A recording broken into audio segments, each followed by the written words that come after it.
Muy bien, buenas tardes a todos. Hoy tenemos nuestra sesión número 63. Y como dice aquí la lámina, dice, ¿cómo podría hoy la inteligencia artificial transformar nuestras ciudades? ¿Y por qué no lo ha hecho?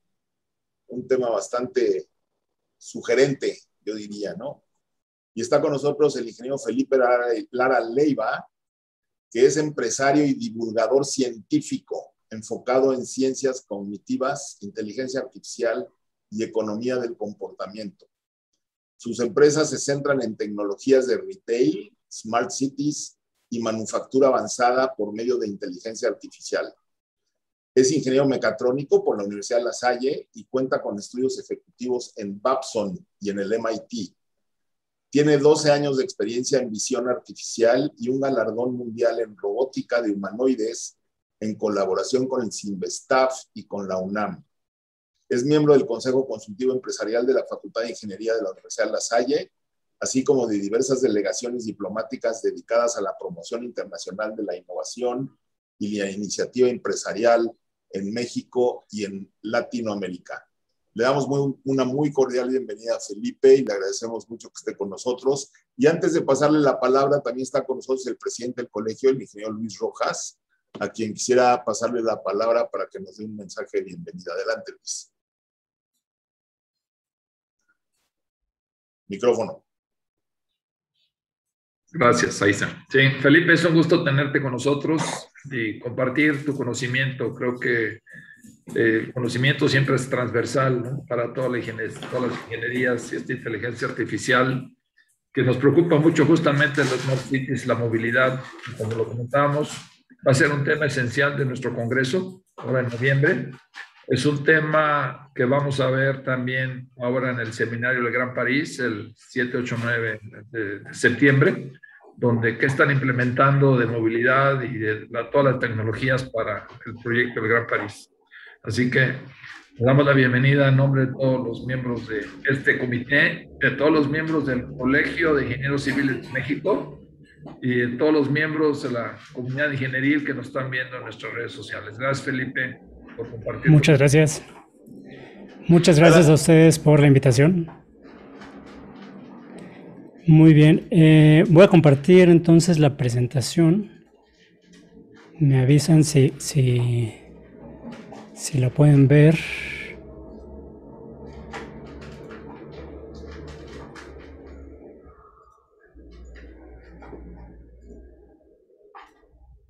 Ahí está en pantalla completa, ¿verdad?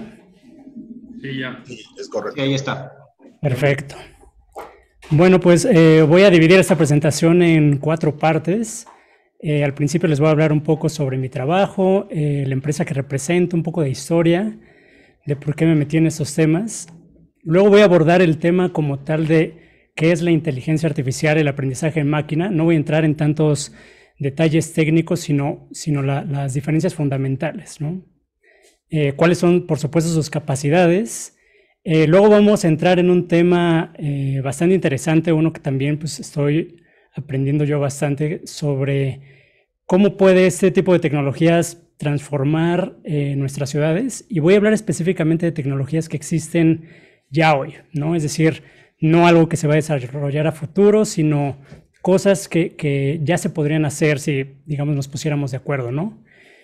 Y hace un par de años ya daba una serie de pláticas sobre las capacidades de la inteligencia artificial y en mis estimaciones de tiempo, digo, por ahí de 2016, cuando fue un boom, yo decía, no me puedo imaginar cómo va a ser el 2020, 2021 con esas tecnologías, ¿no? Y creo que definitivamente ha habido una transformación digital increíble, pero se ha quedado muy corto, ¿no? En comparación de lo que podríamos hacer. Entonces, estoy tratando de entender, ¿no? Tratando de agrupar una serie de hechos que me imagino que es lo que ha impedido que esta revolución se desarrolle, ¿no? Es decir, vamos, siento yo, muy lento. Entonces, bueno, a ver, voy a pasar a la presentación. Hace un par de años dedicaba la mayor parte de mi tiempo, pues, desarrollando robots humanoides que jugaban fútbol. Yo me dedicaba más a la parte de visión artificial, inteligencia artificial. Estos robotcitos pues se operan de forma completamente autónoma, no hay alguien atrás controlándolos, y pues colaboraba dentro de mi universidad, La Salle, que a su vez colaboraba con el CIMBESTAF y con la UNAM, ¿no? Entonces empezamos a participar en concursos internacionales y nos fue muy bien, ¿no? Entonces ahí me di cuenta de que había una oportunidad en donde teníamos digamos, cierto conocimiento competitivo a nivel mundial para explotar pues todo lo que era el procesamiento de imágenes.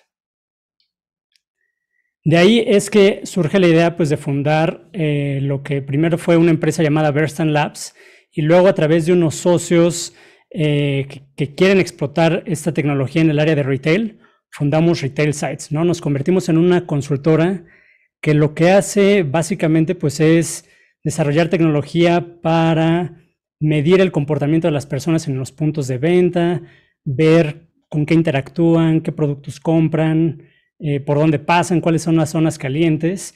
Y esto es por ahí pues de 2011, 2012 aproximadamente, donde todavía no existía este boom de la inteligencia artificial. Y todo esto lo desarrollábamos principalmente haciendo procesamiento de señales. Es decir, las imágenes las veíamos como una señal, como una matriz de píxeles, y a partir de ahí pues creábamos algoritmos manualmente para tratar de resolver los problemas que buscábamos, que era pues entender qué es lo que estaba pasando en la tienda, ¿no? Para ese entonces, para que se den una idea, era increíblemente difícil reconocer incluso entre un perro y un gato, pero a partir de que se desarrolla la inteligencia artificial, pues empezamos a crecer y empezamos a desarrollar procesos para reconocer productos en las tiendas, ayudar en la operación, identificar cómo están los anaqueles, y entonces pues nos empezamos a centrar, ya empezamos a meter inteligencia artificial, empezamos a poner cámaras en las tiendas y otro tipo de tecnologías para seguir con más detalle el comportamiento de las personas, ver cómo compraban, si la publicidad impactaba. Luego podíamos pues correr experimentos sociales para ver cómo pequeños cambios en las tiendas pues generaban un cambio de comportamiento en el consumidor.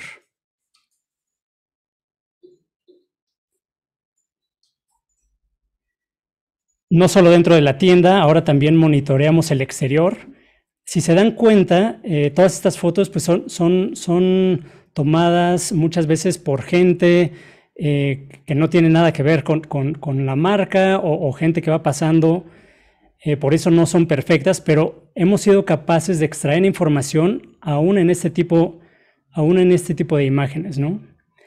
Y finalmente, uno de los proyectos más interesantes que ahorita estamos desarrollando pues es el de llegar a un nivel de certidumbre tal en lo que es el reconocimiento de imágenes, que podemos llevarlo a un nivel transaccional. Es decir, a través de lo que está viendo la imagen podemos saber si está interactuando con el anaquel, qué producto está tomando, y en su caso poder crear una tienda autónoma, ¿no? Únicamente con visión, sin usar otro tipo de sensores, con el propósito pues de que podamos escalar o automatizar pues todo lo que es la atención en changarros. Ahorita les voy a explicar dónde es el propósito de aplicar esta tecnología. No, el propósito no es aplicarlo precisamente en los changarros de aquí de México, pero bueno, el reto es tan grande de que funcione en un ambiente tan diverso que nosotros dijimos, bueno, si lo podemos resolver aquí, pues vamos a poderlo resolver en cualquier parte del mundo, ¿no?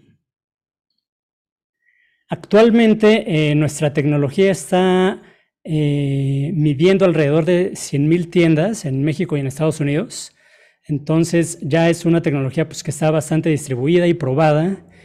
Y pues estos son mis socios principales, ¿no? Con los que desarrollamos la tecnología. A partir de esta empresa central tenemos varios partners que nos ayudan pues, a incrementar el alcance de este tipo de soluciones. Entonces, bueno, finalmente, déjenme le bajo un poco.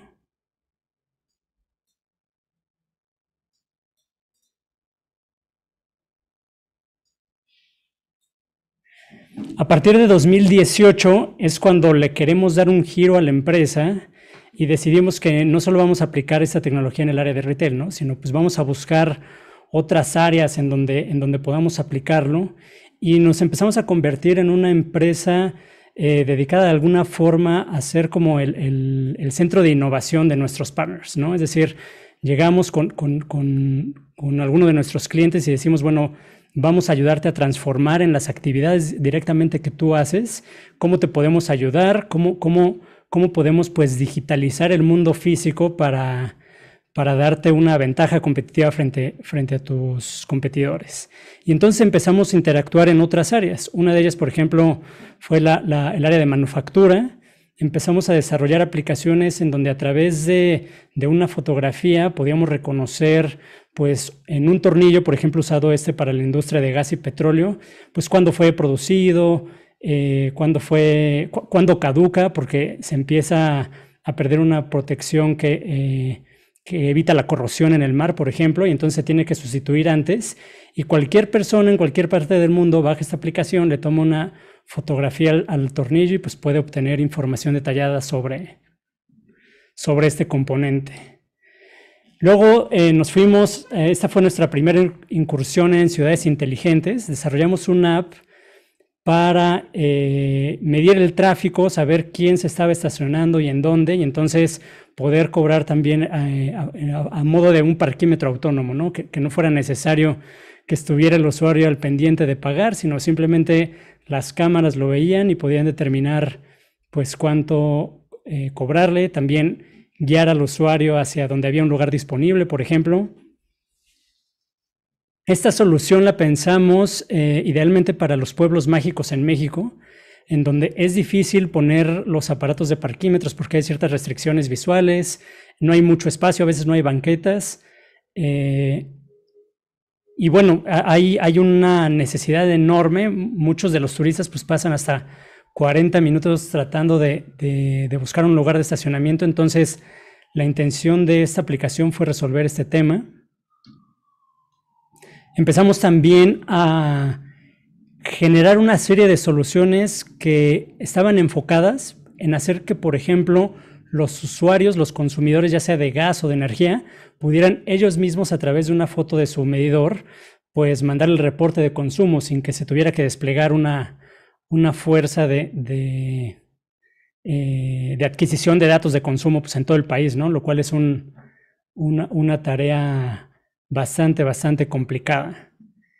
Después desarrollamos un proyecto padrísimo que es a través de una empresa española que requería hacer una digitalización de sus luminarias de forma bastante rápida. Cada vez que querían hacer una licitación, pues mandaban un ejército de gente a las calles para tratar de contar, mandaban también vehículos y pues de repente hacer un recorrido, incluso en coche a través de toda la ciudad, pues podía tomar un par de días. Y pues mientras más tiempo tuvieran ellos para hacer la licitación, pues podían controlar mejor las variables y todo esto, ¿no? Entonces, la promesa era cómo podemos lograr que este levantamiento suceda en horas sin que nadie salga, ¿no? Sin que nadie salga a la calle. Y entonces lo que hicimos fue desarrollar una tecnología en donde a partir de las imágenes de Street View, nosotros podíamos localizar inventario de las ciudades, pero también medir su distancia y localizarlas, y ayudado también de fotos satelitales. Entonces, era un complemento entre fotos satelitales e imágenes de Street View que nos ayudaban a generar pues un inventario relativamente rápido de lo que hay en una ciudad. Este fue todo un caso de éxito. Ahí en la página de Vinci Energies, pues lo pusieron como un proyecto de innovación con resultados pues bastante buenos, ¿no? Y bueno, hemos querido construir a partir de esta tecnología pues otro tipo de herramientas que nos permitan de igual forma hacer levantamiento o búsqueda de objetos en ciudades, o incluso en algún momento se nos presentó la oportunidad de licitar para un proyecto en donde se buscaba detectar barcos piratas alrededor el espacio marítimo de un país. Este esto ya no se pudo desarrollar al final porque la cantidad de imágenes satelitales, el peso de las mismas era tan grande que el tiempo que nos tomaba procesarla, pues le daba tiempo, o sea, simplemente descargar las imágenes satelitales eran tantas horas que en ese tiempo, pues, el pirata podía salirse, ¿no? Luego desarrollamos una serie de tecnologías pensadas para ser capaces de reconocer personas, pero en cámaras tan malas, digamos, en calidad, como las que se encuentran, por ejemplo, en un autobús, en una micro, ¿no? Con el propósito, pues, de contar cuánta gente entraba al autobús, ¿no? O al microbús. Esto, pues la intención era modificar completamente la forma en la que actualmente operan los microbuses, porque actualmente, pues, los dueños de la flotilla rentan en realidad los autobuses a los choferes, y dado que no pueden tener control de la cantidad de gente que pasa, pues lo que hacen ellos es que simplemente hacen una renta fija y ellos pagan la gasolina. Y bueno, al final esto lo que ocasiona es que hay digamos, una guerra en la ciudad por subir al pasaje, ¿no? Entonces esto pues produce muchos accidentes, los choferes se pelean entre sí para rebasarse y agarrar la mayor cantidad del pasaje, aun cuando todos los autobuses pertenecen a la misma ruta, ¿no? O es del mismo consorcio. Entonces lo que ellos buscaban era, bueno, si nosotros en lugar de darle este control al chofer, logramos tener la capacidad de saber cuánta gente hay en el autobús y simplemente el chofer se convierte en un empleado, pues ya no tienen que competir por el pasaje, ¿no? Y realmente al consorcio le da igual si se sube en uno o se sube en otro, ¿no? A otro autobús de la ruta. Entonces, este era el principio también para generar una serie de políticas para planificar rutas, tiempos, distancia entre los buses, etcétera, etcétera, ¿no?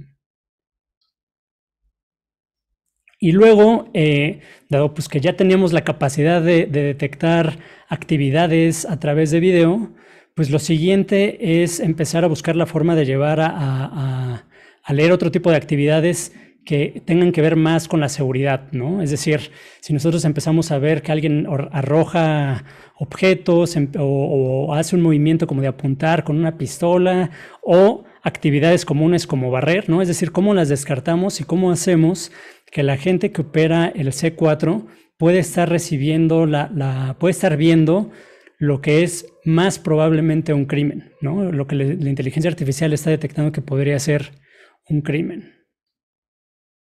Bueno, esto es básicamente todos a grandes rasgos los proyectos que hemos hecho, o al menos los más interesantes. Y ahora voy a entrar en esta parte de definir pues, qué es la inteligencia artificial, qué es el aprendizaje máquina, cuáles son sus verdaderas capacidades, ¿no? Y tengo que decirles que el 99% del tiempo que estamos hablando de inteligencia artificial, en realidad no estamos hablando de inteligencia artificial. Estamos hablando de machine learning, redes neuronales, máquinas de soporte vectorial, algún otro tipo de técnica de aprendizaje automático, ¿no? Y entonces, pues definir qué es la inteligencia artificial es algo bastante complicado, no por la parte artificial, sino por la parte de inteligencia, ¿no? Es decir, cómo definimos la inteligencia. Para entender un poco mejor, primero vamos a hablar de qué no es la inteligencia, ¿no? La inteligencia, pues, no son nuestras emociones, no son nuestros deseos, no es nuestro propósito y, por supuesto, no es nuestra conciencia. Es decir, todos estos componentes que están dentro de nuestra mente operan incluso en regiones completamente diferentes del cerebro. Nosotros tendemos a confundir la inteligencia porque de alguna forma nos ayuda a tomar decisiones y nosotros pensamos que nuestra parte consciente es la que toma las decisiones, y bueno, esto es algo completamente falso, ¿no? En algún momento un académico llamado Benjamin Libet pudo predecir mucho antes que una persona cuál era la decisión que iba a tomar, simplemente pues, observando las señales de su cerebro, pero esto pasaba varios segundos antes de que la misma persona se enterara que había tomado una decisión, ¿no? Es decir, básicamente le ponían dos objetos y le pedían que eligiera uno, y le pedían que en el momento en el que él supiera cuál iba a tomar, apretar un botón, ¿no? Y luego tomar ese objeto. Bueno, pues a partir de observar las señales de su cerebro se podía predecir con bastante tiempo de antelación cuál era el objeto que iba a tomar mucho antes de que la conciencia se enterara, ¿no?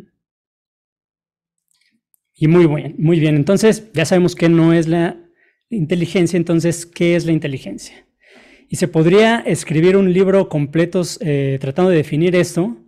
Yo traté de reducirlo en un párrafo de un tweet. Entonces, para mí la inteligencia es la capacidad de un ente de tomar decisiones que maximicen la probabilidad de lograr un objetivo.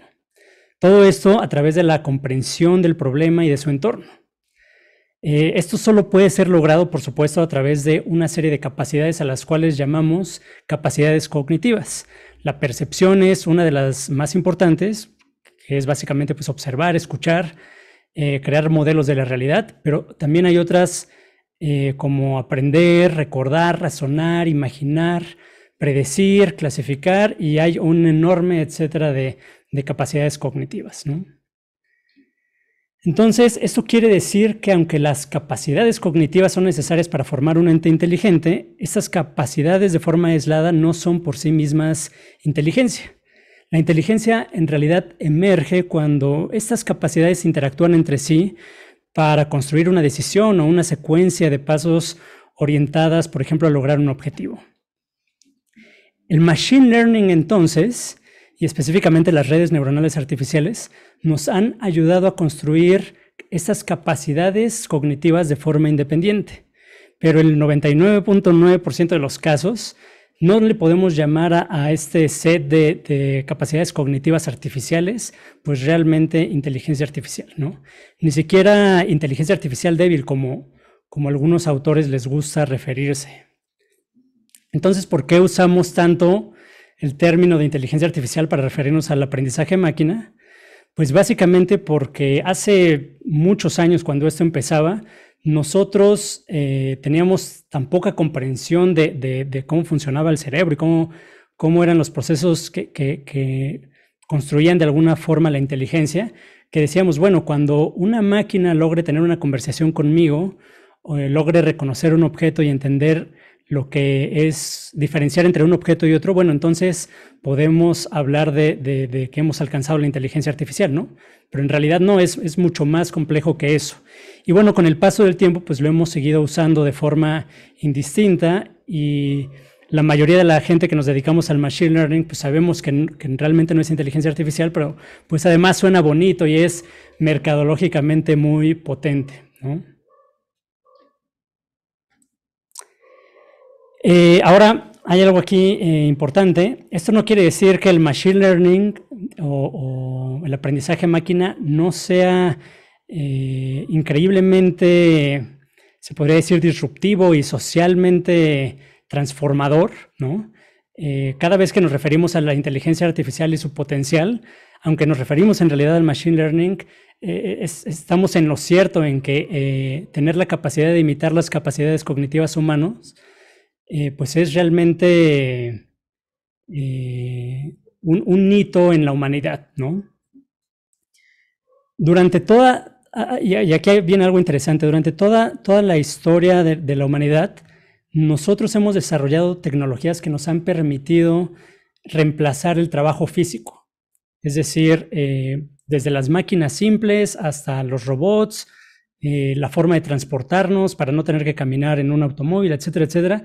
Todo esto pues, nos ha permitido cada vez más dejar de hacer el trabajo físico, dejárselo a las máquinas, y entonces movernos hacia lo que sería el trabajo cognitivo, que es pues, atender a una persona, diseñar, resolver un problema matemático, optimizar algo para tomar decisiones, por ejemplo, en construcción, ¿no? En diseñar un edificio. Y bueno, por primera vez en la historia de la humanidad, pues estamos enfocando nuestra capacidad de desarrollar tecnología para reemplazar el trabajo cognitivo humano. Entonces, mucha gente pues, ha hablado de que siempre ha existido el miedo de que la tecnología va a reemplazar al hombre y eso nunca ha sucedido. Bueno, ahora sí no hay forma de que esto no pase, ¿no? Porque todo el tiempo nos hemos movido al trabajo cognitivo y ahora estamos reemplazando el trabajo cognitivo. Ustedes se imaginan, por ejemplo, una de las, ¿qué se podría decir? Objeciones que escucho mucho es, bueno, es que una inteligencia no va a poder tener intuición o va a poder crear o tener innovación o va a poder diseñar, ¿no? Y entonces tengo que decirles que están muy equivocados. Voy a ponerles un video en donde hay una serie de algoritmos que se conocen mejor como algoritmos evolutivos y lo que nos permiten precisamente pues es darle la capacidad a una máquina de diseñar.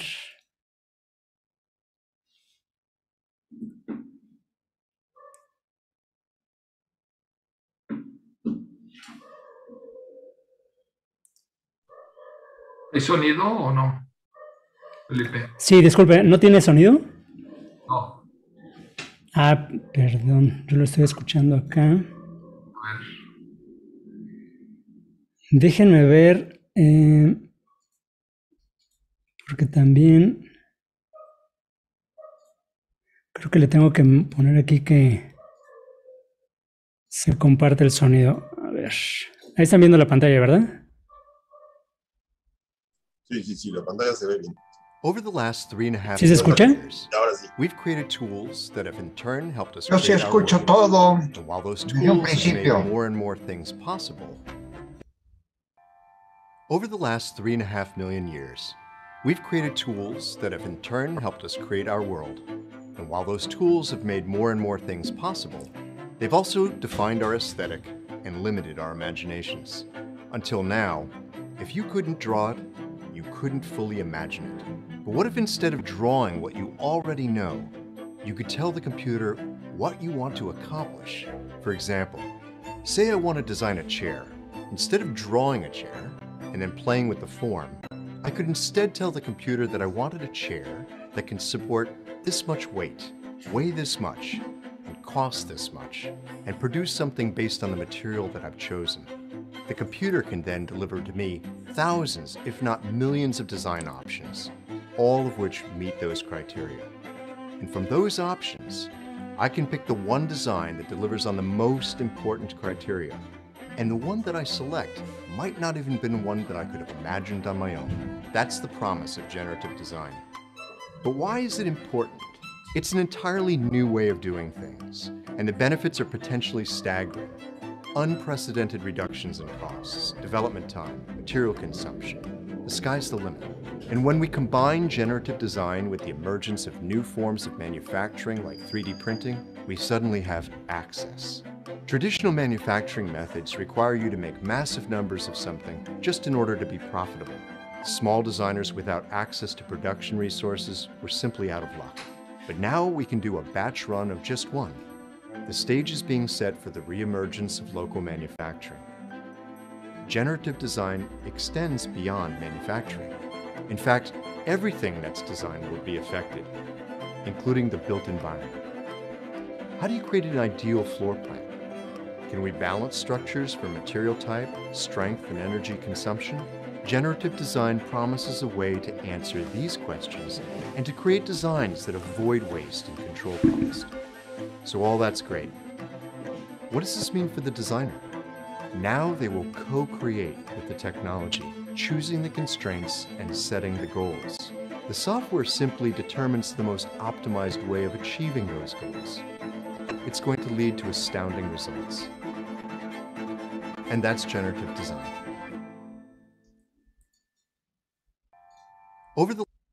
Muy bien, como pueden ver, pues claramente una máquina tiene la capacidad de diseñar y puede hacerlo de una forma mucho mejor de lo que incluso nosotros podríamos, ¿no? ¿Y esto cómo funciona? Pues haciendo cientos de intentos, poniéndole parámetros que restringen exactamente qué es lo que nosotros deseamos optimizar y pues la máquina va a empezar a hacerlo. Quiero ahora hablarles de qué empieza a pasar si nosotros empezamos a mezclar estas capacidades individuales, ¿no? Es decir, estas capacidades cognitivas dentro del Machine Learning, empezamos a juntarlas y tal como nuestro cerebro funciona, tratamos de darles una nueva aplicación. Hay una técnica que se llama redes generativas antagónicas o redes generativas adversarias, en el cual nosotros entrenamos a un rostro, ¿no? Vi en alguna de las presentaciones que pues habían ya tenido una plática que explicaba precisamente cómo se hacía el entrenamiento de una imagen. Entonces, básicamente tengo aquí la red neuronal. De este lado, le empiezo a meter muchos rostros y le empiezo a entrenar y decirle, bueno, este es un rostro, esto no es un rostro. Y dame un número cercano a 1 cuando veas un rostro y un número cercano a 0 cuando no lo veas, ¿no? Entonces, una vez que hemos entrenado un clasificador de imágenes, de rostros tal cual, ¿no? Algo que me diga qué es y qué no es un rostro, ya tengo un pequeño modelo cognitivo con la capacidad de reconocer rostros. Ahora le voy a poner al lado una red neuronal generativa, que esto lo que va a hacer es generar ruido a través o al principio ruido a través de una entrada aleatoria, ¿no? Y la tarea que le voy a poner a hacer es que compita contra la otra red, de tal forma que trate de generar algo que le dé, que me dé como resultado 1, es decir, que sea un rostro. Entonces, a través de ciclos de optimización, la red generativa va a empezar a generar píxeles que dan la apariencia de un rostro y se empiezan a aparecer. Y luego, a su vez, yo hago que esta salida que se va pareciendo más a un 1 sea la otra red, la red discriminativa, la que entrené al principio, empieza a ver esto como un error. Entonces, trate de decir, no, esto que me estás enseñando no es un rostro real, es un rostro artificial. Entonces, se vuelva otra vez 0. Entonces, estas dos redes neuronales empiezan a competir. Y lo que empieza a pasar en el tiempo es que esta red de acá se empieza a hacer cada vez mejor, a generar imágenes de rostros, y esta se empieza a hacer cada vez mejor para detectar lo que es falso de lo que es una foto real, ¿no? El resultado pues es que la red generativa nos empieza a generar rostros tal cual de lo que ahora podríamos llamar nosotros desde su imaginación, ¿no? Es decir, estas son personas que no son reales, no existen, y simplemente pues la red desarrolló la capacidad de imaginarlas y presentárnoslas de esta forma. Luego le podemos agregar un poco más de complejidad, le podríamos decir a la red discriminativa, ¿no? Es decir, a la que se entrenó primero con rostros, que no solo identifique si es un rostro, sino también si es un hombre, una mujer, el rango de edad y otra serie de características físicas, como puede ser el pelo, el género, o la región, por ejemplo, ¿no? Y aquí tengo un pequeño video de dónde vamos en este estado del arte. Aquí podemos ver de forma dinámica pues cómo a la máquina generativa se le está pidiendo que genere rostros con distintas características y pues las puede transformar de forma dinámica, ¿no? También lo podemos usar le damos de entrada un rostro y decirle, bueno, quiero que esto me lo hagas más viejo, más joven, más mujer, etcétera, etcétera, ¿no? Y con todas las combinaciones posibles. Entonces vemos que la máquina pues ahora también tiene la capacidad de imaginar.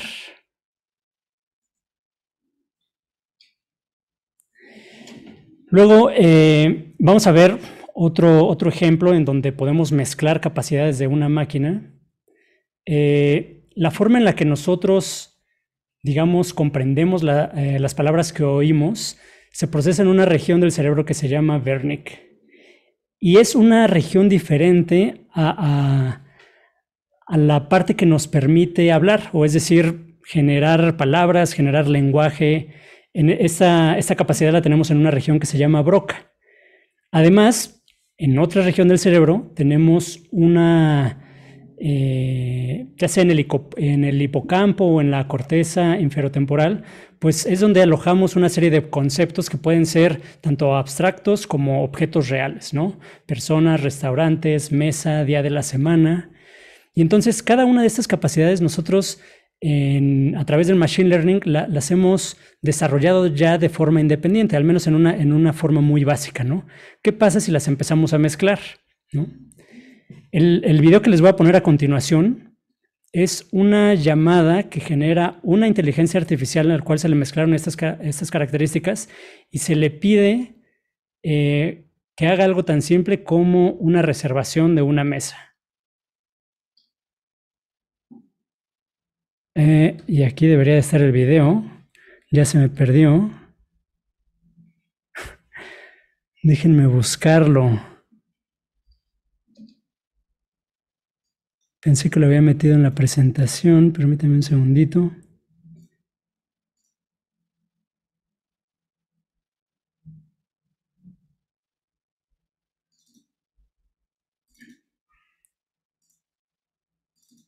Ok, aquí está. Me dicen si lo escuchan.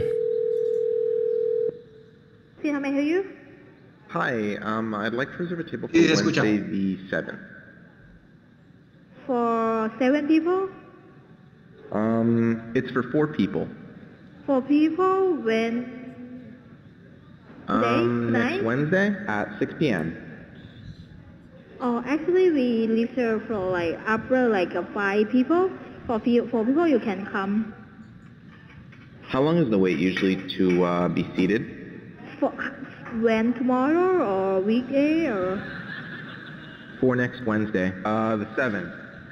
Oh no, it's not too busy. You can come for 4 people, okay? Oh, I gotcha. Thanks. Bye bye.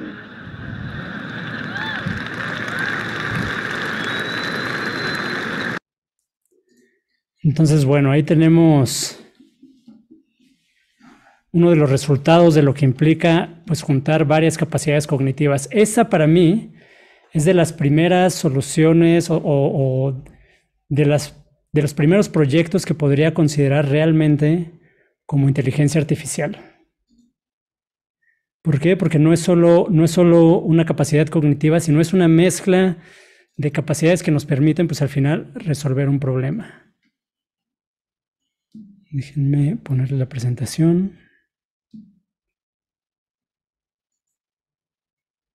Esto no se deja.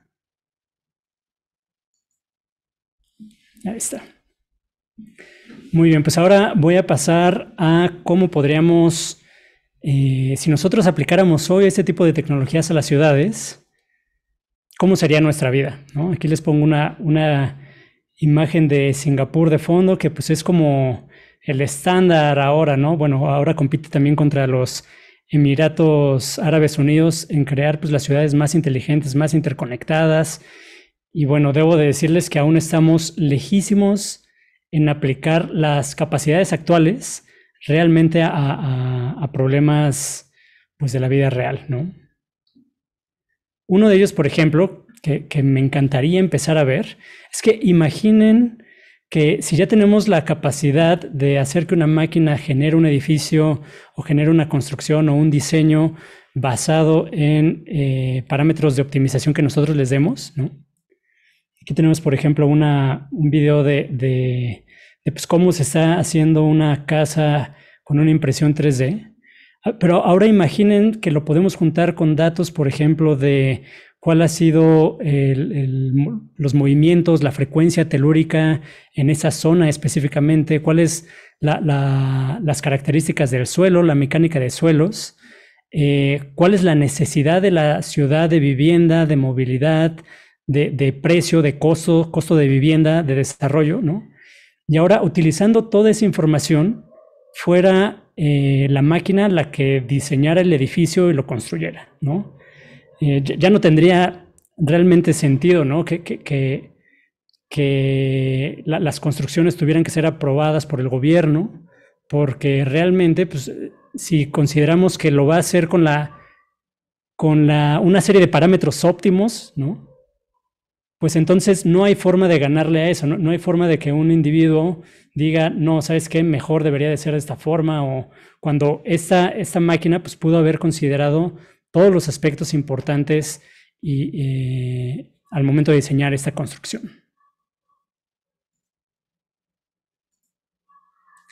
Luego tenemos ya la capacidad de crear vehículos que puedan sincronizarse entre ellos mismos, ¿no? Ponerse de acuerdo, saber dónde está cada uno de ellos, moverse de manera coordinada y no chocar. Y tal como lo hemos visto en drones, pues ¿por qué no hacerlo en automóviles, no?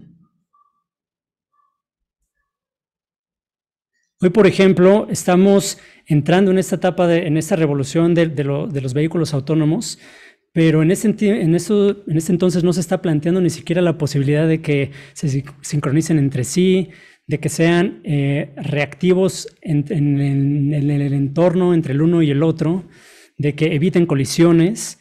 Si se pudiera poner de acuerdo cada uno de estos vehículos, pues entonces no habría la necesidad realmente ni siquiera de frenar, ¿no? Todo sería, voy a acelerar lo suficiente para ponerme atrás del siguiente vehículo.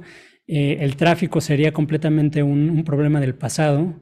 Y no se diga todo el tipo de actividades que podríamos desarrollar mientras pues, nos transportamos a algún lado, ¿no?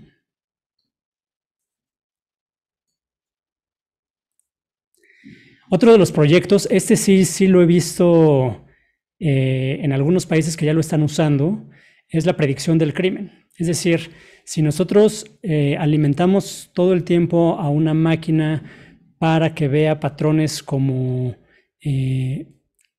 cuáles son las variables que incrementan la probabilidad de que ocurra un crimen y en dónde, hay cosas bien locas como incluso, pues si hay luna llena y hay un bar cerca de una estación del metro, las probabilidades de que haya un delito ahí se incrementan en 300%, por ejemplo, ¿no?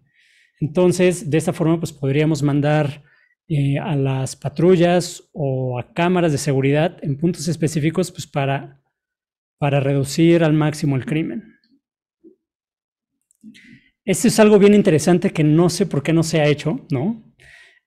Ahora los vehículos autónomos, no se ha pensado, ya muchos vehículos están llenos de sensores que les permiten tener mejor estabilidad, medir las vibraciones a través de acelerómetros, medir la tracción de las llantas, comparar la tracción de una llanta contra la otra. Y todo esto nos podría ayudar de alguna forma pues a predecir la aparición, por ejemplo, de un bache o empezar a adquirir información sobre, por ejemplo, si se está formando un socavón, pues eso va a generar vibraciones diferentes que un sensor de un automóvil podría detectar, ¿no? Y si además lo mezclamos con el hecho de que los autos están sincronizados, pues los autos podrían, al navegar, evitar las zonas en donde, por ejemplo, se está formando un bache, ¿no? Y de esta forma tener un desgaste del camino pues más uniforme, ¿no? Ahorrando pues un montón en todo lo que sería términos de costos. Una idea, esta también, más bien esta no fue una idea, esto fue un proyecto real. Contact trace. En el MIT se desarrolló una aplicación para hacer la trazabilidad, digamos, o la probabilidad de contagio con base en el COVID, ¿no? Aquí lo que se hacía es que un smartphone mandaba señales de Bluetooth. Si otro smartphone lo detectaba, pues ya se tenía conocimiento de quién había interactuado con él. Si una persona se detectaba contagiada, se podía hacer un mapa muy preciso de cuáles son las otras personas que podrían estar contagiadas. Entonces se les podría notificar y de esta forma pues aislar. Si esto se hubiera implementado, nunca hubiéramos tenido que hacer un cierre total del país, ¿no? O de una ciudad.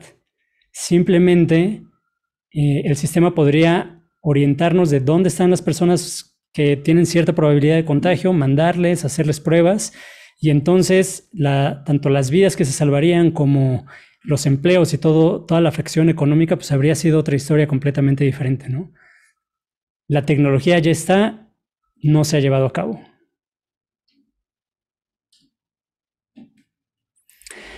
Otro de los proyectos bastante interesantes, la primera vez que escuché esta tecnología que se estaba usando, de hecho lo estaba haciendo una mexicana en el MIT por ahí de 2014, y lo que hacía era a través de biosensores, podía medir, pues digamos, se ponían estos en el drenaje, se medía las heces de la población y entonces podía saber pues cómo estaban comiendo, qué tan sanos estaba, si habría un brote, por ejemplo, de cólera.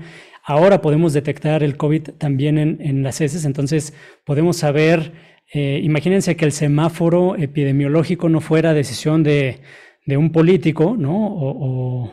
O si se acercan o no las elecciones, sino la misma popó de la población nos podría indicar el momento ideal para hacer un lockdown de una ciudad.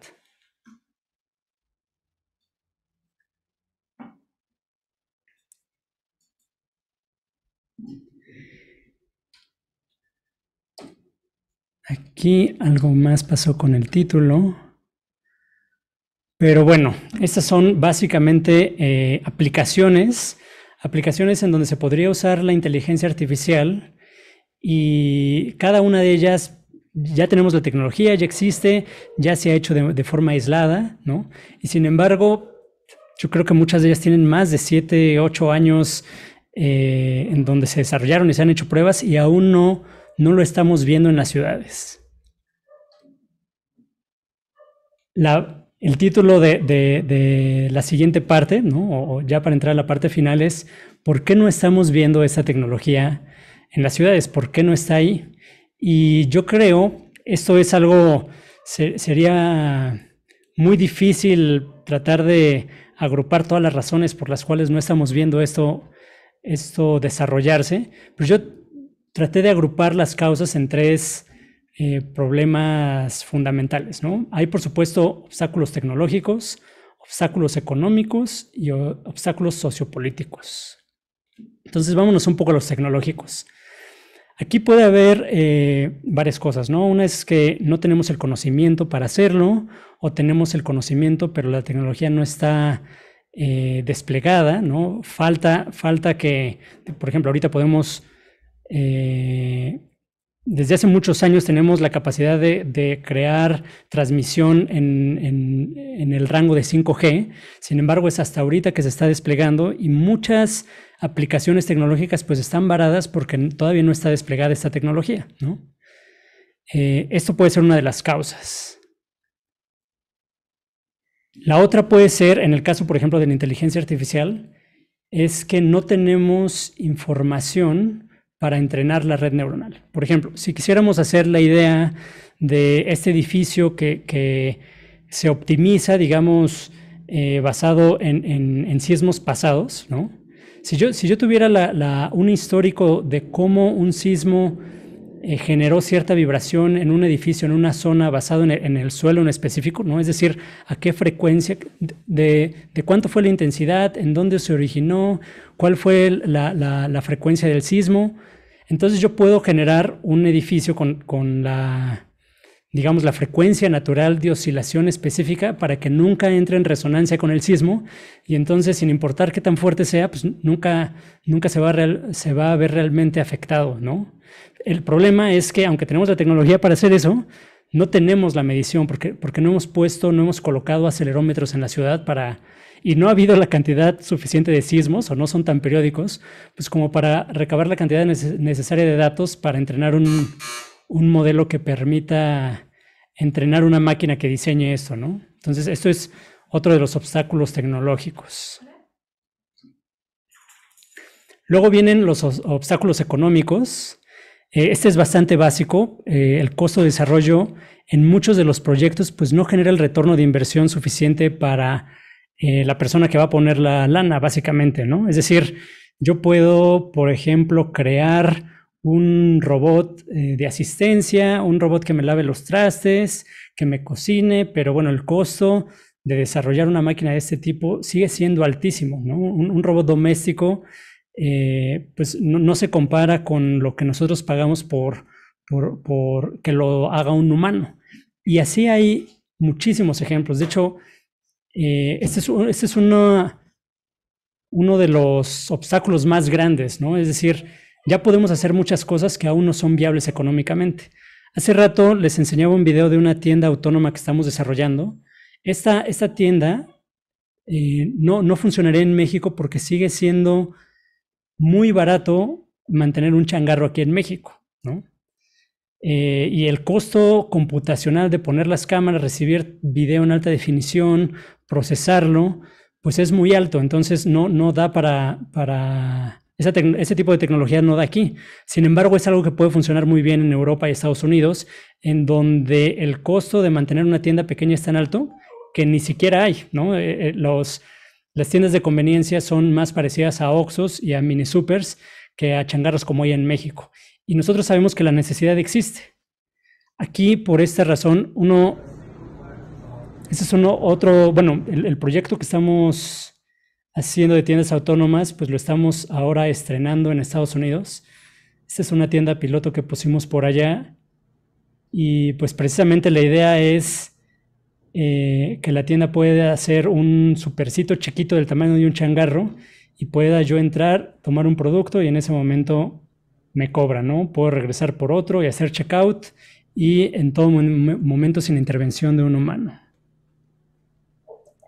Pero bueno, ahora vamos a los obstáculos complicados, los obstáculos sociopolíticos. Una de las principales causas que yo veo, pues es que nosotros sabemos que el costo social por no innovar es enorme, ¿no? Por ejemplo, el app de seguimiento del COVID pudo haber salvado miles de vidas y miles de empleos y nunca se desarrolló. Entonces, ahí podemos ver el costo de no innovar de manera muy directa. Sin embargo, tanto para los políticos como para las organizaciones, es muy difícil ver este costo. Y uno de los principales problemas es que sí es muy fácil ver el riesgo que hay de innovar, de arriesgarse a cambiar un proceso y fallar, ¿no? Entonces, la gente prefiere no arriesgarse. Eso es algo que hemos visto nosotros mucho en las organizaciones. Ya sea un directivo o un subordinado, sabe que para lograr cierto proyecto vamos a tener que hacer varias iteraciones, vamos a tener que fallar y aprender, y un proyecto interesante puede ser algo que tome 3 o 4 años, y sin embargo, pues cada una de estas fallas se ve como un error, como una equivocación, en lugar de como un aprendizaje, ¿no? Entonces, de alguna forma, los empleados arriesgan su empleo, los políticos arriesgan su carrera política, ¿no? Y entonces hay un incentivo muy fuerte en los participantes por no innovar. Ese es uno, yo creo que de los principales problemas. El otro es que muchos de estos proyectos requieren la cooperación de muchos jugadores que son antagonistas entre sí, ¿no? Hablemos, por ejemplo, de los fabricantes de vehículos autónomos, pues van a tener que compartir tecnología, procesos, y va a tener que haber un esfuerzo del gobierno por estandarizar, por ejemplo, la forma de comunicación, las decisiones, cómo se va a decidir qué auto pasa primero que el otro, por ejemplo, ¿no? Y esto pues requeriría de muchísima cooperación de jugadores que pues están compitiendo contra ellos mismos, ¿no? La siguiente pues es que las nuevas tecnologías siempre generan mucha polémica y mucha desinformación. Lo estamos viendo, por ejemplo, con el COVID. Es increíble que la forma en la que la gente evalúa el riesgo frente a ponerse una vacuna, ¿no?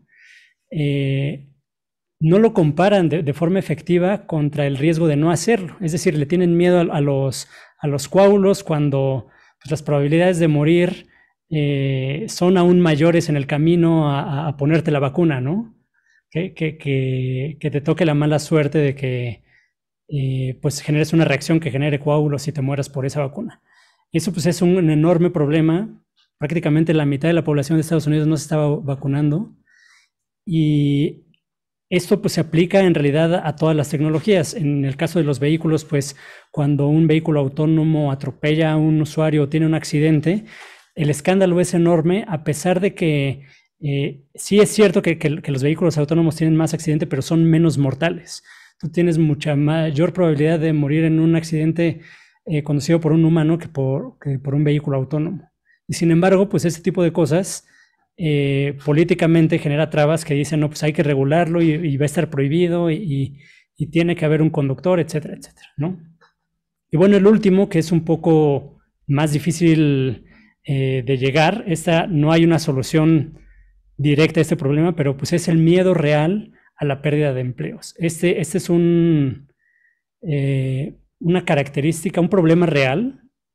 Y sin embargo, lo que tenemos que comprender pues es que el empleo al final es un medio para un fin, que es la producción y la distribución de bienes y servicios. Entonces tenemos que empezar a tener la conversación de cómo vamos a modificar nuestra sociedad para que la pérdida de empleo no sea un problema, sino una solución a darle mayor tiempo libre a la gente de una sociedad.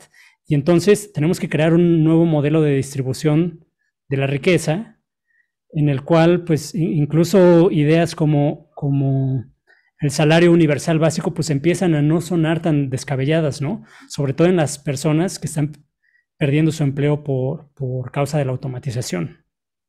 Pero al final, la gente lo que quiere no es el empleo como tal. La mayoría de la población, pues, trabaja por necesidad. Sin embargo, en la población sí requiere tener la sensación de que se siente útil. Entonces, eso es algo también que se vuelve bastante complejo, porque si nos empezamos a volver inútiles, fuera del tiempo que tengamos libre y fuera de que tengamos todos nuestros bienes y servicios y bienestar, digamos, físico, pues nuestro bienestar mental va a verse severamente afectado por el simple hecho de que no nos estamos sintiendo útiles en la sociedad. Ya para terminar esta plática y pasar a la parte de preguntas y respuestas, pues les dejo aquí con unos takeaways. El primero es que la inteligencia artificial y el machine learning no son magia. Poner a punto un sistema es extremadamente complejo, extremadamente caro. Se requiere hacer varios intentos, equivocarse mucho. Como decía, en algún momento vi la plática del profesor Aquiles, una excelente plática, y tiene razón en esta parte la estoy copiando literalmente de él, y es que pues es una mezcla entre ciencia y arte y lleva su proceso, pero pues las recompensas pues son grandes y se tienen que enfocar en desarrollar proyectos que realmente pueden resolver un problema grande por lo mismo, ¿no? La siguiente es que debe de quedarnos claro que la inteligencia artificial y el machine learning sí tendrán el potencial de resolver todos los problemas de la humanidad y hoy están fuertemente subexplotadas, ¿no? Prácticamente cualquier problema que podamos pensar, pues va a tener una solución a través de la inteligencia artificial. Y yo agregaría también una tecnología más que queda fuera del tema, pero es la biotecnología, ¿no? Y entonces la mezcla de estas dos áreas del conocimiento van a generar una verdadera transformación en el mundo. Luego viene la tercera, que es las limitantes más difíciles de superar no son tecnológicas como tal, sino son ahora sociopolíticas. Nosotros ya estamos muy adelantados en mucha tecnología que no estamos viendo generar un impacto social debido principalmente a estas complicaciones sociopolíticas. Muchas de ellas, por ejemplo, no entré en el tema de lo que es la privacidad de datos, algo que claramente nos preocupa a todos, pero ahora también tenemos ya herramientas para anonimizar las bases de datos, proteger los datos personales, descentralizar las bases de datos, por ejemplo, a partir del blockchain, es decir, que no haya una sola institución, no tengamos el peligro de que llegue un dictador al poder y entonces aproveche los datos para hacer espionaje u otro tipo de cosas, porque la base puede estar descentralizada. Y el acceso a ella puede ser de una forma democrática, es decir, tanto individuos como personas como gobiernos pueden acceder a ellas de la misma información y de una forma anónima, ¿no? Eso es algo que también ya tenemos esa capacidad y se ha visto poco explotada. Y la última es que tenemos que tomar pasos más arriesgados. Como directivos o como dueños de empresa, tenemos que comprender que innovar requiere equivocarse una y otra vez, pero el costo de no hacerlo pues es infinitamente mayor. Entonces, bueno, eso sería todo por esta plática. Muchas gracias. Y creo que ahora sería pasar a la parte de preguntas y respuestas. ¿Correcto? Muchas gracias, Felipe. Sí. Hay muchas cosas que dijiste muy interesantes. Me quedo mucho con el aspecto de las limitantes sociopolíticas, ¿no? Que quizás en buena parte explican por qué no adoptamos tecnología en nuestra profesión a veces y en nuestra industria. Pero a ver, vamos a, Carlos, si te parece, pues yo creo que abrimos el micrófono, ¿no? Antes, bueno, aquí nada más, a mí me gustó lo que comentaste, Felipe, de que el costo de no innovar es muy alto dentro de esos costos, pues, por ejemplo, supongo que una industria, una empresa que no innova pierde el liderazgo, tiene márgenes de rentabilidad más apretados, porque además está permitiendo que otras personas en el sector sean los innovadores y no uno mismo. Imagino que hay dificultad para captar y retener a buenos empleados. Me gustó mucho eso, los costos a los que lleva no innovar. Gerardo Quirarte tiene aquí algunos comentarios. Adelante, Gerardo, por favor. Muchas gracias. ¿Se escucha bien? Sí, claramente. Perfecto. Pues antes que nada, muchas gracias por la invitación y como siempre, el tema tecnológico que maneja el Colegio de Ingenieros es sumamente interesante, sobre todo para los que no somos ingenieros. Y bueno, en este caso lo que Felipe está desarrollando realmente es impresionante. Y creo que, muchas gracias. Creo que es cuestión nada más de tiempo de que se vaya innovando. A mí me da me da entusiasmo y al mismo tiempo me da temor por lo que comentabas de pérdida de empleos, de ir sustituyendo el sentimiento humano por la tecnología.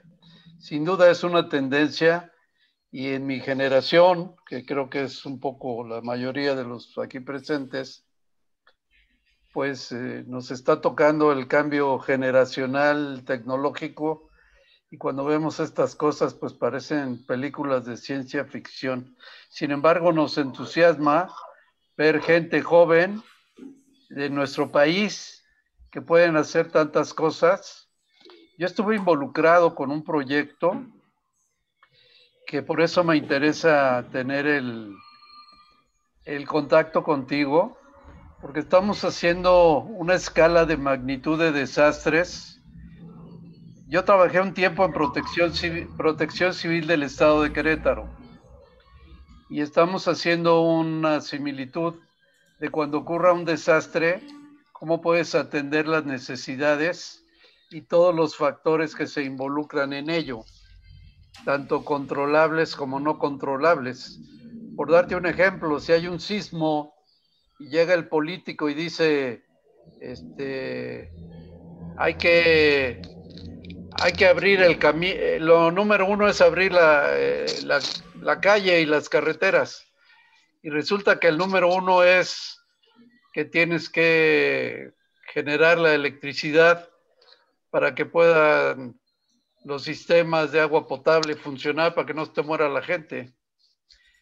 Entonces tienes que hacer una escala de magnitud en función de lo que estás viviendo. Claro. Y pues yo creo que toda esta tecnología tarde o temprano se puede aplicar en beneficio no solo de la seguridad, como bien la señalabas, que ya se aplican los C4 y C5, sino también en temas de prevención y de cultura pues justamente de prevenir. Felicidades, Felipe, y ojalá pudiera tener un correo para después poderte contactar. Muchas gracias. Lo agrego aquí al chat del Zoom. Y me escribió ahora una persona que dice que no se ve la transmisión de Facebook. Sí, ya lo estoy reportando. De plano cortaron la transmisión en Facebook. Ah, ya. Bueno, quisiera saludar a Gerardo Quirarte, quien es un buen amigo mío. Nos conocemos desde el kinder, así que ustedes se imaginarán hace cuánto que nos conocemos. Gran funcionario o exfuncionario del estado de Querétaro y muy experto en temas de protección civil, donde yo creo que este tipo de tecnologías adquieren una relevancia impresionante, ¿no? Adelante, Carlos. Creo que Luis Javier Castro quiere hacer un comentario.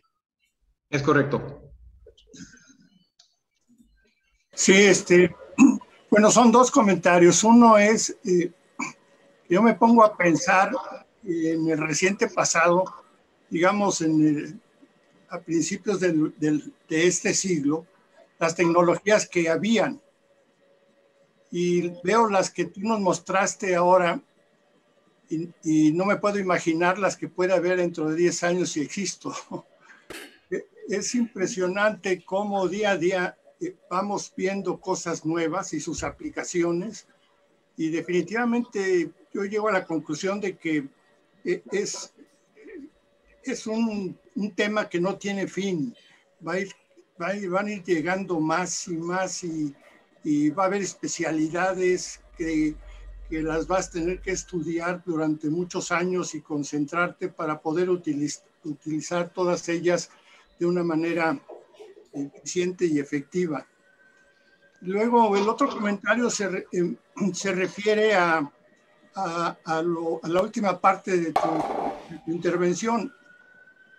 Yo pienso que, y a ver qué opinas, que el pensar en ciudad y hacer todas las aplicaciones que mostraste, o algunas que tal vez no nos describiste, pues sí es un gran reto que se enfrenta entre todas las limitaciones o obstáculos que también ya mencionaste. Pero ¿cómo ves? Y es algo que yo ya hice una presentación con ese tema. Si en lugar de pensar así para toda la ciudad, nos concentramos en una área específica dentro de la ciudad. Yo le llamo, pues como es la ciudad de 15 minutos en París, realmente es un área, no es toda la ciudad. Y si pensamos en un área urbana de 15 minutos, y ahí aplicamos todas o la mayor parte de las tecnologías que has hablado, y otras que también se pueden usar a un nivel de superficie más específica, más acotada, no solamente va a ser un estudio piloto, sino que eventualmente puede llegar a ser algo que se muestre y que se vea que sí se puede hacer a nivel de más áreas, o crecer a nivel de células. Cada una de las áreas sería una célula, e ir incrementando a más hasta abarcar toda una ciudad, ¿no? Bueno, desde luego, si es una ciudad media o pequeña, lo podría hacer uno más rápido, y quién sabe si se podría hacer en una zona metropolitana como la Ciudad de México, y qué tiempo tomaría y qué costo, ¿no? Entonces ese es el tema que yo creo que bueno, lo quise expresar, y si tienes alguna opinión te lo agradecería. Sí, claro, y de hecho es muy buena idea, y estoy seguro que muchos proyectos definitivamente se pueden desarrollar de esa forma. Curiosamente, cuando nosotros planteamos hacer el proyecto de los parquímetros, no lo planteamos nunca en la ciudad, porque nos dimos cuenta que iba a ser muy difícil en una ciudad como la Ciudad de México, muy difícil desarrollarlo, fuera de venderlo, que sería complicadísimo entre tantos jugadores, ¿no? Pero aún así, vendiéndolo sería muy difícil llevarlo al resultado óptimo que buscábamos. Entonces, por eso pensábamos en pueblos mágicos, y también me sonó mucho a lo que está haciendo los Emiratos Árabes, o ya me estoy confundiendo si era Arabia Saudita, pero según yo eran los Emiratos, que sí iban a hacer precisamente una mini ciudad inteligente, en donde precisamente quieren poner a prueba todo este tipo de tecnologías. Entonces, suena que puede ser la forma de iniciar, ¿no? La única dificultad que se me hace, principalmente en algunas tecnologías, por ejemplo, la de si queremos sincronizar todos los vehículos, ¿no? que se muevan en armonía, pues no puede haber uno que no se comporte de esa manera, ¿no? Entonces, digamos que eso generaría una restricción entre que los vehículos de fuera de este piloto pues no podrían ingresar. Eso por un lado. Por otro, ya no metía la plática me salía un poco del tema, pero en algún momento se me fue el nombre de este autor, pero escribió un libro que se llama Scale, y lo que habla es de las escalas matemáticas de la vida, y entonces básicamente compara el funcionamiento de ciudades con organismos vivos, con empresas y digamos organizaciones, ¿no? Ya tiene un par de años este libro, por lo menos más de 6, Y es muy interesante porque habla de que deberíamos de visualizar las ciudades como organismos vivos, que además mientras son más grandes son más óptimos. Por ejemplo, él hace una relación entre que si nosotros duplicamos el tamaño de una ciudad, el consumo per cápita de CO2 se reduce en un 15%, ¿no? Y también el uso de los servicios públicos se vuelve más eficiente, el consumo de energía, el aprendizaje, la generación de patentes. Y entonces hace esa escala y las compara con todas las ciudades del mundo y las grafica y se ve muy lineal, ¿no? O sea que es una relación muy clara, ¿no? Entre cómo el tamaño de una ciudad y cómo está interconectada, pues afecta cada uno de estos valores, ¿no? Incluso hablaba de que los circuitos de transporte eran muy similares a los de un árbol, ¿no? Al flujo de nutrientes de un árbol, y entonces, digamos que se metía en un tema muy interesante, pero aquí habla también de que es muy difícil aislar como tal una ciudad, ¿no? Porque se debe de pensar a veces como si fuera un único organismo. Y de ahí también nace un poco la idea de decir, bueno, a lo mejor la primera inteligencia artificial real, ¿no? Podría ser no una aplicación cognitiva, sino este conjunto de herramientas que viven en una ciudad y que se comunican e interactúan así entre sí para lograr un objetivo que es maximizar el bienestar de la población, ¿no? Pero bueno. Sí, si me permite nada más una cosa, la ciudad de 15 minutos o la área de 15 minutos casi no hay vehículos, todo es a pie y con bicicletas y tal vez algún vehículo tipo de campo de golf. Ok, sería interesante, me voy a programar de darle una visita. De hecho, en la reunión regional de Puebla, que es preparativa para el Congreso Nacional, que se llevará a cabo en 3 semanas, va a haber una conferencia sobre la ciudad de 15 minutos desde Francia, con Carlos Moreno, que es el profesor de la Universidad de la Sorbona que está viendo ese tema y es muy buena. Así que estén pendientes. Juan Carlos Ortiz tiene la mano levantada. Adelante. Buenas tardes a todos. Felicidades, Felipe. Son temas muy interesantes, totalmente de vanguardia. Mira, hace alrededor de 10 años anduvimos tratando de vender una idea a los gobiernos, preguntándoles cuánto vale la ciudad en donde tú estás, sea capital o sea una pequeña ciudad. La intención de preguntarles cuánto vale tu ciudad era para hacer un levantamiento completo de la ciudad, en donde ocurriera lo que ocurriera, cualquier desastre, se pudiera optimizar la información para saber y poder delimitar las áreas de afectación y poder saber cuánto costaba dejarla como antes del desastre. Finalmente, a nadie se le pudo vender la idea porque con actualizar los mapas de riesgos era suficiente para ellos, precisamente en esta parte sociopolítica que mencionabas, ¿no? Que es una resistencia natural a poder potenciar los temas tecnológicos y muy asociado también a lo que decía Gerardo Quirarte.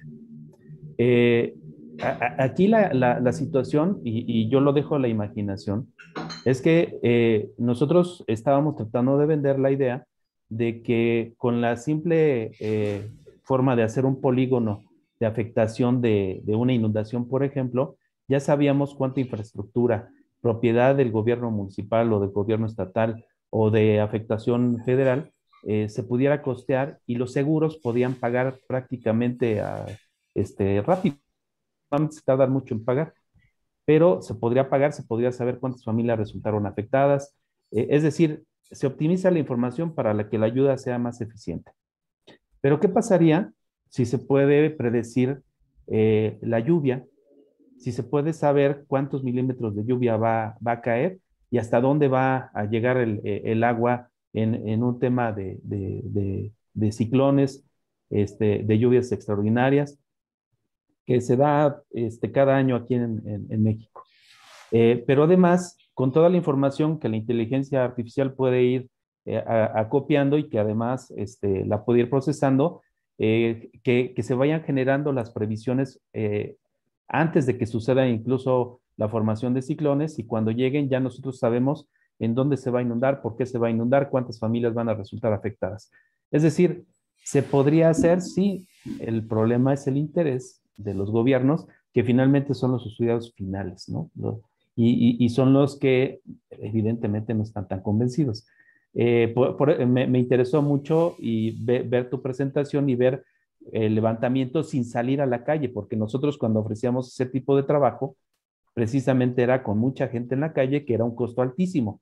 Ahorita a lo mejor Claro. el costo sería mucho menor y el trabajo se podría hacer vendiendo a gobiernos estatales, municipales, la tecnología para que lo puedan hacer de manera más eficiente. Muchas gracias. Claro. No, pues yo puestísimo a desarrollar algún tipo de proyecto así, suena interesante. Y sí, tienes toda la razón. Y yo también antes pensaba como tal que no era del interés de los políticos, muchos de los políticos, hacer este tipo de cambios. En realidad no lo es, pero además, pues era ese campo de... cuando nosotros ofrecíamos, por ejemplo, el servicio de parquímetros, el gobierno no tenía que darnos nada. Es decir, les voy a platicar muy rápidamente cómo funcionaba el proceso. Nosotros le poníamos las cámaras, le instalábamos un tipo C4, ellos nada más nos daban la concesión y además un gran porcentaje de lo recaudado se iba a la población y al gobierno.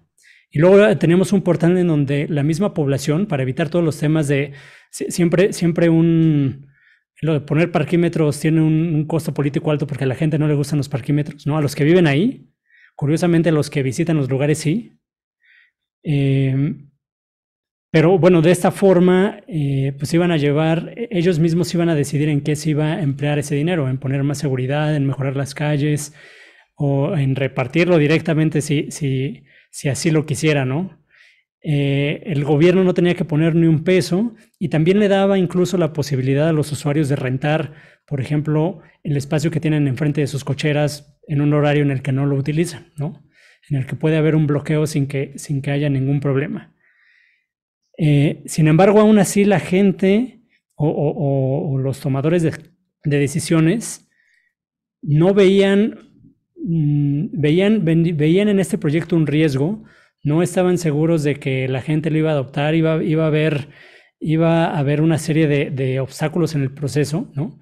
Y aunque los beneficios fueran enormes, ¿no? O sea, iba a haber bastante dinero pues tanto para la población como para el gobierno, no se veían incentivados a hacer ese paso, ¿no? Era muy complicado de vender. Entonces, eso me lleva a pensar que a veces, pues incluso cuando tienes todas las respuestas y todo resuelto, ¿no? No hay forma de llevar a cabo este tipo de proyectos súper interesantes y súper padres. Y además, este era bien padre porque era un beneficio en todos los sentidos, ¿no? Desincentivas el uso de vehículos, entonces se podía poner una marca verde a este proyecto, ¿no? De tener un impacto ambiental. Reducías el tiempo que los coches estaban buscando estacionamiento, porque inmediatamente si sabían que todos estaban ocupados, pues ya ni se iban al centro, se iban directamente a uno de los estacionamientos exteriores. Y incrementabas la seguridad. También dábamos Wi-Fi gratis a toda la zona en donde había cámaras. Entonces era por todos lados era un proyecto súper viable y aún así era increíblemente difícil de vender, ¿no?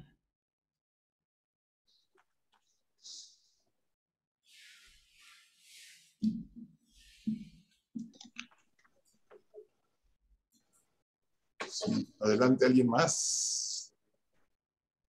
Gerardo Quirarte nuevamente quiere intervenir. Adelante. Muchas gracias. Yo quería... El audio, Gerardo.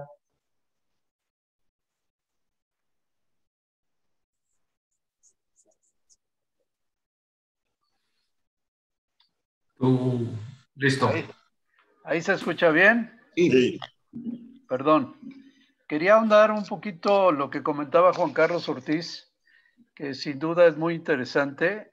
Y bueno, imagínate, eso se hacía hace 10 años, pues hoy en día las posibilidades que hay con todos estos avances tecnológicos. Sin embargo, hay algunas herramientas que se pueden utilizar, incluso como ciudadanos de a pie, que ya funcionan, porque hay dos fenómenos naturales básicamente que afectan a una comunidad o a una ciudad. Uno son los geológicos, que se refieren básicamente a los sismos, que son imposibles de predecir. Sí se pueden establecer predicciones, por ejemplo, la brecha de Guerrero entre Acapulco e Ixtapa. Toda la costa del Pacífico mexicano es una zona de alta sismicidad. Y como señalaba Felipe hace rato, los sismos abajo de 4.5 grados de la escala de Richter, el hombre no lo siente, pero todo el tiempo se está generando pequeños sismos. Entonces los sismógrafos registran, y toda la costa del Pacífico está registrado que ha habido mucho movimiento y mucho desplazamiento de energía. Sin embargo, entre Acapulco e Ixtapa, que se conoce como la brecha de Guerrero, no lo ha habido. Entonces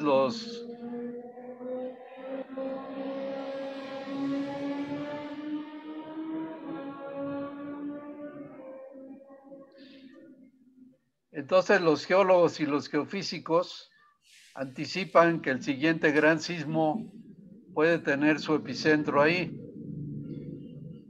Pero el otro fenómeno natural que sí se puede verificar y sí se puede anticipar es justamente los hidrometeorológicos, los que tienen que ver con la lluvia, con los ciclones, con las tormentas.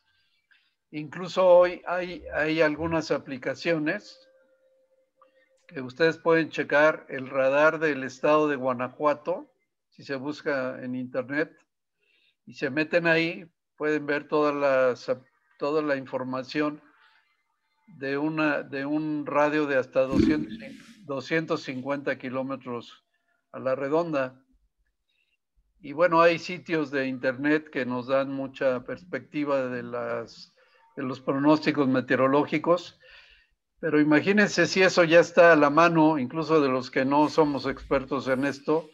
Si a eso le agregamos temas como los que comentaba Felipe y de la inteligencia artificial, al grado de exactitud que podremos llegar, simplemente se los quería comentar y pues que tengan que sepan que existen esas herramientas.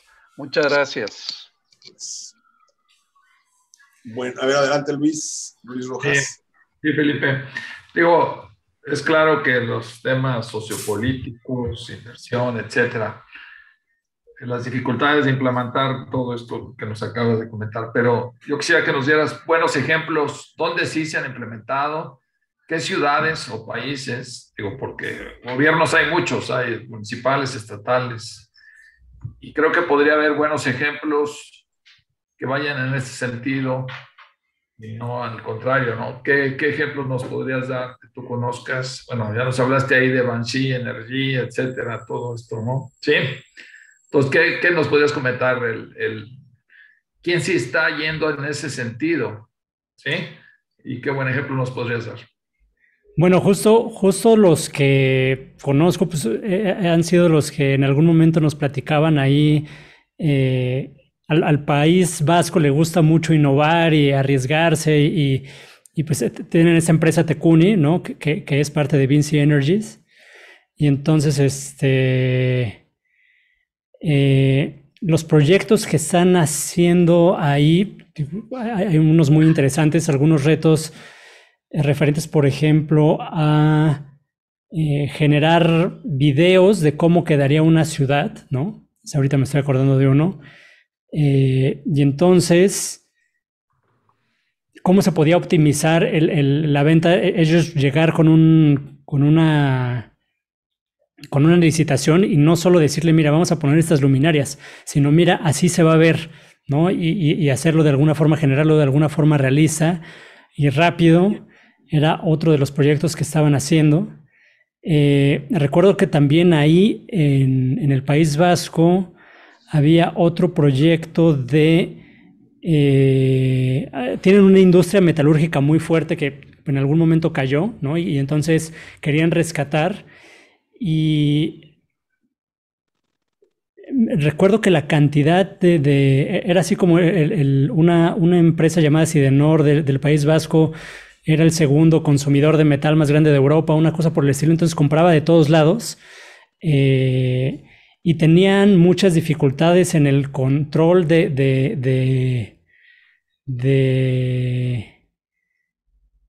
si lo que les vendían era como tal materia prima real, ¿no? O sea, era metal o eran... Lo que pasaba ya y también pasa en México es que los camiones les meten cartones mojados y lo venden a precio de metal, ¿no? Porque literalmente lo que ellos pagan es el precio del camión, digo, el peso. El peso, ¿no? Lo pesan antes, lo pesan después y así estiman cuánto metal, cuánta chatarra les voltearon. Y lo que me gustó mucho de ellos es que es la primera vez en donde ellos estaban dispuestos a cooperar con sus competidores para resolver este problema, porque era principalmente un problema de fraude, ¿no? Y entonces ellos estaban dispuestos en invertir en tecnología para tratar de resolver este problema y luego compartírselo a sus competidores, precisamente porque había un tema de teoría de juegos en donde si ellos eran los únicos que detectaban el fraude, pues ya la gente no les iba a querer vender a ellos, ¿no? Sí, porque iban a pagar menos por camión, y entonces se lo iban a vender a su competencia. Y entonces ellos se dieron cuenta que la única forma es ellos invertir en el desarrollo de una tecnología que pudiera mejorar esto y compartirla a todos. Y una forma que utilizaron digo, no sé si finalmente se utilizó, porque nosotros estábamos compitiendo por ese proyecto y no lo ganamos, porque con visión no era la mejor forma de resolverlo. Pero recuerdo que una de las formas que habían encontrado hay unas partículas fundamentales de la física que vienen del Sol, que nosotros no las podemos generar en la Tierra, que se llaman muones, ¿no? Es una partícula fundamental que atraviesa todo, y ellos podían redirigir estos muones que venían del Sol hacia un camión y generar una radiografía. Y a partir de esta radiografía del metal, estimar la proporción de metal que había ahí, ¿no? Entonces, es de esos casos en donde proyectos de alta tecnología se están utilizando y en una aplicación práctica. Definitivamente, otro de los ejemplos que yo veo que han impactado en términos del mundo, pues es el desarrollo de las vacunas de ARN mensajero del COVID, ¿no? Estas vacunas, la tecnología para desarrollar estas vacunas, ahí yo no soy un experto, pero he estado en pláticas en donde expertos han hablado de este tema, ¿no? Pero digamos que desde alrededor, me parece que de 1996, pues fue cuando se empezó a plantear la posibilidad de desarrollar vacunas con esta tecnología, ¿no? Y hubo muchos eventos. Por ejemplo, la primera vez que dijeron, sí, yo creo que ya funciona, hicieron una prueba en animales, funcionó, y luego había un paciente terminal que ya tenía que recibir, ¿no? No era como tal una vacuna, sino era un tratamiento a través de este ARN mensajero, lo aplicaron, y entonces generó una reacción alérgica en él tan fuerte que se murió de la solución, ¿no? Ni siquiera no me acuerdo si era cáncer o tenía alguna enfermedad terminal, y pues los meses que le quedaban se redujo al momento en el que hicieron la prueba, y básicamente la investigación en eso, en este tipo de tecnología, se detuvo muchos años, hasta que finalmente Moderna y Pfizer lo empiezan a desarrollar. Moderna tiene, por ejemplo, 10 años desarrollando esa tecnología, nunca ha sacado ningún otro producto, ¿no? Es decir, fue una empresa que se desarrolló, 10 años ha estado recibiendo inversión, y finalmente pues el COVID le cayó como, a ellos sí como anillo al dedo, ¿no? Porque pues básicamente fue la oportunidad para aplicar todos los recursos en desarrollar una vacuna y en realidad la vacuna aparentemente se desarrolló en 3 meses, pero no, en realidad lo que entiendo es que se desarrolló en horas. Y el proceso que se utilizó fue un proceso muy similar al que les mostré en la parte de la red evolutiva. Básicamente, una red generativa, un proceso generativo, lo que hizo fue tratar de hacer, a partir de simulaciones, tratar de ver cuál era generar muchos y muchos ejemplos de vacunas y luego un sistema que también no está muy claro cómo lo hicieron, pero nosotros suponemos que es con base en aprendizaje automático, trataba de resolver cuál era la probabilidad de efectividad de una vacuna generada, ¿no? En un simulador.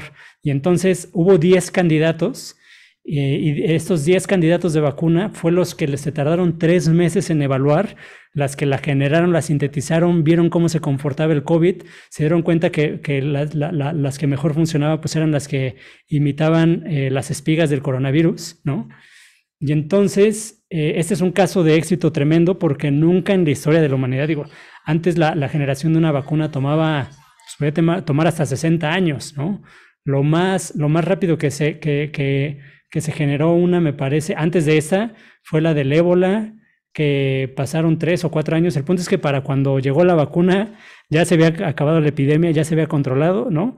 Y eso había pasado muchas veces, ¿no? En donde la vacuna también, por ejemplo, del MERS, pues, se desarrolló hasta que ya la epidemia había estado controlada. Entonces, la solución tenía que llegar muy rápido de parte de esos laboratorios. Llevaban 10 años desarrollando la tecnología, la aplicaron y pues actualmente tanto la de Moderna como Pfizer pues son las vacunas mucho más efectivas que el resto de las que se han inventado en toda la historia de la humanidad, ¿no? Esto es otro ejemplo que se me ocurre. En ciudades, pues no puedo pensar, la mayoría de los proyectos han sido proyectos del estilo de los que le presenté, en donde han estado más enfocados en resolver problemas que ya se resuelven de otra forma, ¿no? Es decir, no son problemas sin resolver, sino son problemas que ya se resuelven y simplemente se mejoró el proceso, ¿no? Por ejemplo, pues, el tema de medir con sensores más económicos, pues la forma en la que la carretera se está desgastando, o la señalización, detección de señalización que antes se hacía a mano, pues igual así como nosotros hacemos inventario, también hay proyectos que están funcionando que lo hacen con alguna técnica de visión. Otro que se está haciendo, todavía no despega muy bien y hemos querido apoyar ese proyecto, pero igual estamos en ese camino en donde todavía sigue siendo más barato hacerlo a mano, pero es el levantamiento de una ciudad a través de fotos satelitales o de una avioneta que hace, pues, topología se llama, me parece, ¿no? Ustedes deben de saber más de ese tema, pero es prácticamente pues, el levantamiento tanto del suelo como de las edificaciones, ¿no? Entonces, ya se puede también hacer automáticamente, pero bueno, es un proyecto que se está intentando automatizar también para hacer cambios, y me parece que sí lo están aplicando, de comparar cómo estaba antes una casa y cómo está después. Entonces el gobierno con estos datos puede decir, hizo una construcción, le debo de cobrar más, más impuestos, ¿no? No he visto tal cual como lo están haciendo, pero he escuchado que ya se está haciendo algo así, ¿no? Eso me parece que puede ser pues bastante interesante y pues son por ahorita los únicos que se me ocurren. Yo creo, los últimos que se me ocurren que se han aplicado. La ciudad que debería implementar todo esto debería ser ciudad universitaria. Sí, ¿verdad? Claro, porque realmente si ahí se desarrolla la ingeniería, se desarrolla esta investigación, pues debería ser algo práctico, las mismas instalaciones de la UNAM, ¿no? Y es en donde la gente que se mueve en ese entorno estaría más dispuesto a ver y aceptar ese tipo de cambios, ¿no? Sí, quizás ahí lo que no tendríamos son los obstáculos sociopolíticos, pero sí los económicos, ¿no? Definitivamente. Digo, pero tendría que desarrollar conocimiento de la ingeniería y empezar ahí. Digo, es una buena prueba del conocimiento de la ingeniería mexicana. 100%. Bueno, si quieren, aquí le paramos. La semana que entra vamos a tener una sesión especial porque la vamos a dividir en 2 partes. Resulta que hay un instrumento musical que se llama el Theremin. No sé si alguno de ustedes haya escuchado de él. Bueno, pues resulta que es un instrumento que se toca pero sin tocarlo. Entonces nos van a explicar cómo funciona los primeros 15 minutos de la sesión de la próxima semana. Y luego vamos a tener una plática sobre los retos y oportunidades para incorporar herramientas tecnológicas de última generación en el proceso de diseño de carreteras en México, a cargo de José Luis Espinosa, de Suma Synergy. Entonces va a ser una sesión especial, diferente un poco. Vamos a aprender algo de este instrumento que se llama Theremin, ¿sí? Y seguimos con nuestras prácticas de tecnología alrededor de nuestra profesión posteriormente.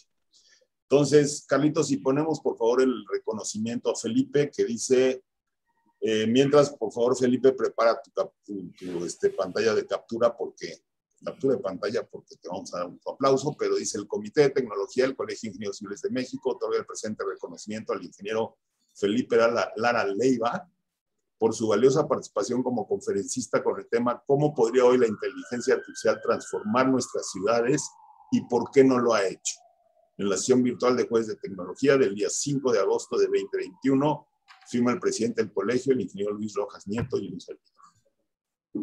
Muy bien, te lo hacemos llegar próximamente también por correo, Felipe. Te agradecemos muchísimo tu participación, muy interesante la sesión, y como siempre te damos tu aplauso virtual, a la 1, a las 2 y a las 3. Pues muchas gracias. Muchas gracias. La próxima semana, pues como les decía, tenemos esa sesión especial en 2 partes. Vamos a aprender algo nuevo sobre un instrumento musical que se toca sin tocarlo. Vamos a ver de qué se trata. Y luego vamos a seguir con nuestra sesión de tecnología en el diseño de carreteras. Gracias a todos, manténganse sanos y nos vemos. Gracias, Felipe. A todos. Hasta luego. Gracias, Felipe. Gracias. Hasta luego.